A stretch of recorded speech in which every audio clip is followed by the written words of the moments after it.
Менің арнама қош келдіңіздер. Арнама жазылы, видеоларыма лайк басып, достарыңызбен бөлісе отырыңыздар. Мен сіздердің қолдауларыңызды күтемін. Мен бүгін сіздермен осындай бір керемет ерекше болатын тамақтың рецептісімен бөліскім келеді. Бұл тауықтың төс етімен жасалынатын, саңырауқұлақ қосылатын, бетіне сыр себілетін сондай өте дәмді тамақ болады. Ол үшін осындай тауықтың төс етін алып, ортасынан екіге жарып аламыз. Бір 5-6 адамдық порцияға арналған. Мен бұл құрамның бәрін описанияда қалдыратын боламын. Осы тауық төс етінің үстіне өсімдік майын, тұзымды, қара бұрышымды және де паприкамды салдым.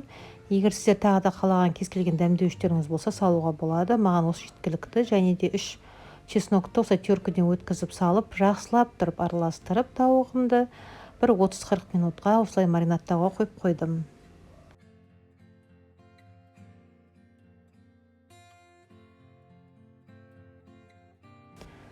Енді мен тауығымның үстіне салатын начинкамды дайындаймын. Ол үшін осылай мен бір пиязды алып, осылай уақтап қана турап алдым. Және де чеснок, 2 зубчик чеснокты да уақтап турап пиязымның үстіне салдым. Және мен бір картопымды тазалап алдым. Оны да уақтап түртпіршілеп, өте уақ қылып турап аламын. Міне видеодағыдай өте уақ қылып турап алыңыздар. Және де мына жерде шампиньондар. Оларды да осылай уақтап турап аламыз.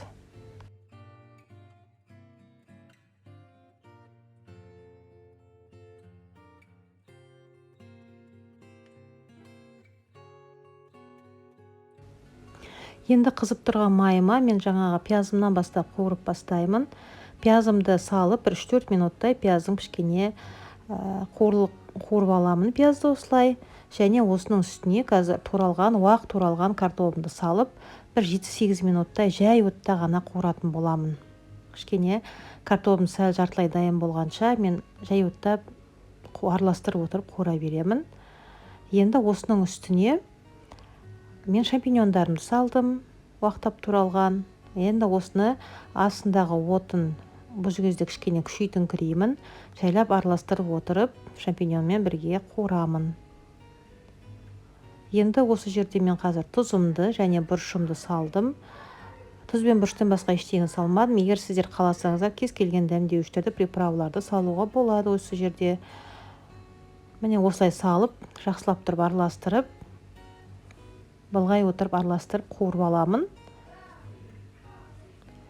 Енді қазір осының үстіне мен бір ас қасық ұнымды саламын. Ас қасық кәдімгі толы болу керек. Сондай қылып ұнымды салып, тағы да араластырып, тағы да кішкене қуырып аламын. Осылай араластыра отырып қуырып алған саңырауқұлақтардың үстіне мен осындай 33% сливкиді құйдым. Және қазір жақсылап араластырамын. Бұл араластыру барысында жаңа салған ұнымыз бар, сол себепті бұл массамыз қоюланады. Мен қоюланғанша жайлап араластыра отырып осылай қайната беремін. Массам қою массаға айналған кезде, қоймалжың массаға айналған кезде мен отты сөндіретін боламын.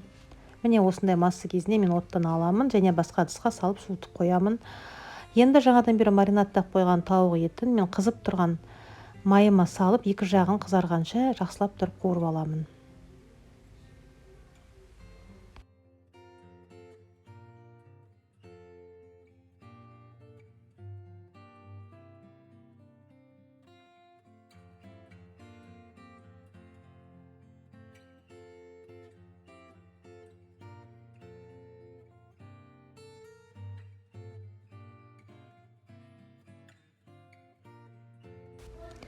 Осылайша барлық тауықтарымды қуырып алдым. Және қуырылған тауықтың төс етін мен противенге пергамент төсеп осылай салып алдым.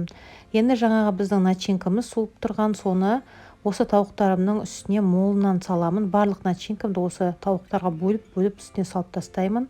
Жаңа начинкамыз ұнның арқасында қоймалжың болып тұр. Үстіне салғанда формасын ұстайды. Міне осылай қалып молынан кәдімгідей тауықтың үстіне начинкасын саламын.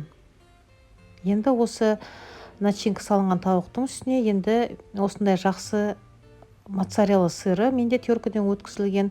Негізінен моцарелланың дұрыстау кәдімгі сапасы жақсылау түрінен алыңыздар, себебі арзандау сырлар қанша дегенмен духовке салғанда күйіп кететін болады.